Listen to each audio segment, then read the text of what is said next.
वल्लभ भाई झावेर भाई पटेल उर्फ सरदार वल्लभ भाई पटेल प्रमुख भारतीय बैरिस्टर, राजनेता और देश के प्रमुख हस्तियों में से एक थे।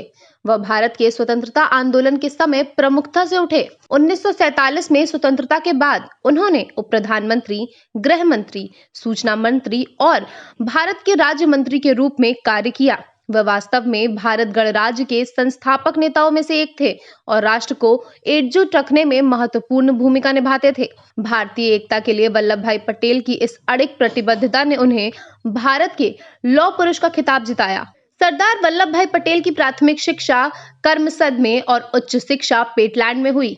उन्होंने 22 साल की उम्र में 10वीं की बोर्ड परीक्षा पास की थी, जो थोड़ा असामान्य था।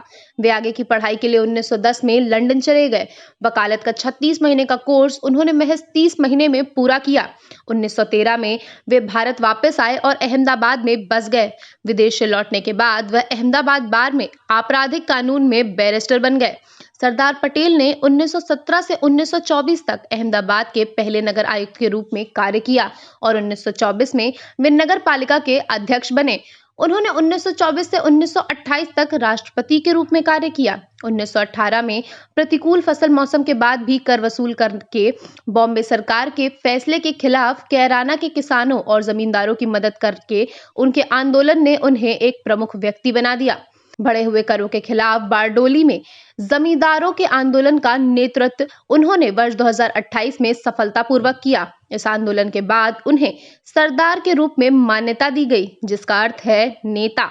1930 के नमक सत्याग्रह के समय सरदार पटेल को 3 महीने के कारावास की सजा सुनाई गई थी। 1931 में भारतीय राष्ट्रीय कांग्रेस के कराची अधिवेशन की अध्यक्षता सरदार पटेल ने की।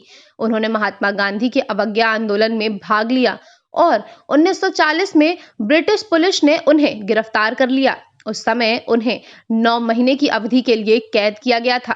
जेल में अपनी अवधि की सेवा के दौरान उन्होंने लगभग 20 पाउंड वजन कम किया। सरदार पटेल को भारत छोड़ो आंदोलन के समय तीसरी बार गिरफ्तार किया गया था और उनकी कारावास की अवधि 1942 से 1945 तक अहमदाबाद के किले में थी। 1937 के चुनाव में उनके नेतृत्व में कांग्रेस पार्टी का नेतृत्व किया गया था और वह 1937 में कांग्रेस अध्यक्ष पद के प्रमुख दावेदारों में से एक थे। हालांकि उन्होंने अपना नामांकन वापस ले लिया और गांधी की सलाह मिलने पर जवाहरलाल नेहरू द्वारा प्रतिस्थापित किया गया। उपरोक्त घटना के बाद ब्रिटिश सरकार ने नेहरू को अंतरिम सरकार के गठन के लिए आमंत्रित किया। शायद सरदार पटेल भारत के प्रधानमंत्री होते अगर उन्हें नेहरू के बजाय कांग्रेस के अध्यक्ष के रूप में चुना जाता। सरदार वल्लभ भाई पटेल भारत के स्वतंत्रता संग्राम के सबसे महत्वपूर्ण नामों में से एक है। 31 अक्टूबर 2018 को उनकी जयंती पर वर्तमान भारत सरकार ने उनकी स्मृति में स्टैच्यू ऑफ यूनिटी नाम की दुनिया की सबसे ऊंची प्रतिमा का अनावरण किया। गुजरात में बड़ोदरा के पास सरदार सरोवर बांध के तट पर 182 मीटर यानी कि 597 फीट की ऊंची वो मूर्ति बनाई गई है, जिसे देखने के लिए दूर दूर से लोग आते हैं। नमस्कार, आप देख रहे हैं न्यूज़ आउटलुक। मैं हूं समिष्ठा सिंह। अगर ये वीडियो आपको पसंद आया हो तो इसे लाइक और शेयर जरूर करें। इसके साथ ही ऐसी ही रोचक खबरों के लिए हमारे चैनल को आज ही सब्सक्राइब करें। धन्यवाद।